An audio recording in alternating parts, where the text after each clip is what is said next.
Nag-trip na naman kami magpamilya na magtambay sa bukid mga master para makapag-relax sa magagandang view, makapagpakain sa mga manok at syempre hindi talaga mawala dyan ang pang food trip. Kaya enjoy lang kayo sa panunood mga master. Bahala mo oy. So ayun na nga mga master, maaga pa lang pumunta na kami dito sa bukid para hindi pa masyadong mainit. At sabi ko parang maaga pa naman para magluto ng pananghalian. Umakyat muna kami dito sa bundok para makakita ng magandang view. Tignan nyo naman yan ang view dito sa ibabaw mga master. At napaka-peaceful talaga dito mga master. Marirelax talaga yung isip mo dito. At dito rin nakatali ang mga baka ng bayaw ko. Isa lang yan na nabidyoan ko pero yung iba andun sa baba. At tapos mga master, matatanaw mo rin dito ang bubong ng rest house ng father-in-law ko. Ganyan kataas dito mga master. Tapos paggabi kung dito ka tatambay ultimo lagi wakwak makita ni mo galupad-lupad. At pagkatapos namin doon bumaba na kami at nadaanan namin tong maliit na sapa kung saan kami nangunguha ng dabong. Diyan sa katabi niyang kawayan, diyan kami nangunguha ng dabong mga master. At itong sapa na to mga master, dito kami naliligo kapag mag-overnight kami dito sa bukid. Malinis naman yan mga master. Kita nyo parang puti na yung tubig kasi may naglalabayan doon sa ibabaw. Kaya kapag naligo ka, libre na yung sabon mo. At pagbalik namin dito sa rest house, nagpakain agad ng manok ang Disney princess ko. At napagalitan pa yan ng mama niya dahil marami nanikit na amorsiko sa kanyang pajama kaya nagpalit siya ng pajama. Normal naman na sa bukid. Ay! At pagkatapos sumama ako sa bayaw ko para magpakain ng mga baboy. Bali breeding na to mga master. At for sale pala yan mga master.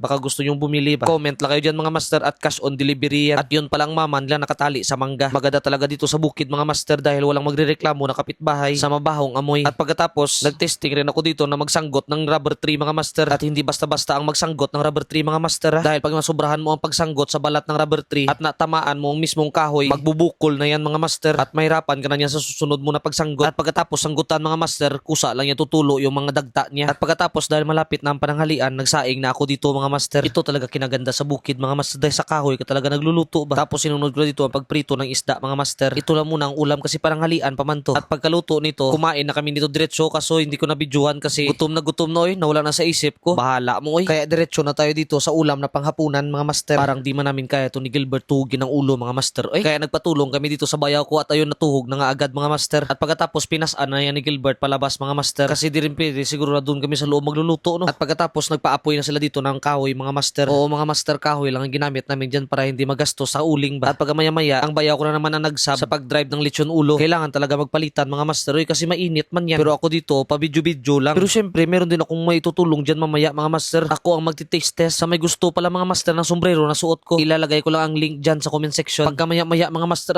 parang sumasarap naman mga master. Oy, parang masarap naman tabihan ng bahaw tapos sabay kurot ba. At tamang-tama na talaga sa hapunan na pagkaluto nito. At ganito ang view dito sa bukid pag malapit na gumabi mga master. Sus, nakaka-relax talaga. Tapos huni lang ng mga kulisap ang maririnig mo. Pero na ang atong lechon diha gapula-pula na tapos sabay sa ingan mo ng isang kaldero. Piti lagi ni ba. At syempre dahil luto na dito na papasok ang ambag ko mga master. Ang titikim mga master at grabe kasarap at ang crispy. Pakinggan nyo mga master.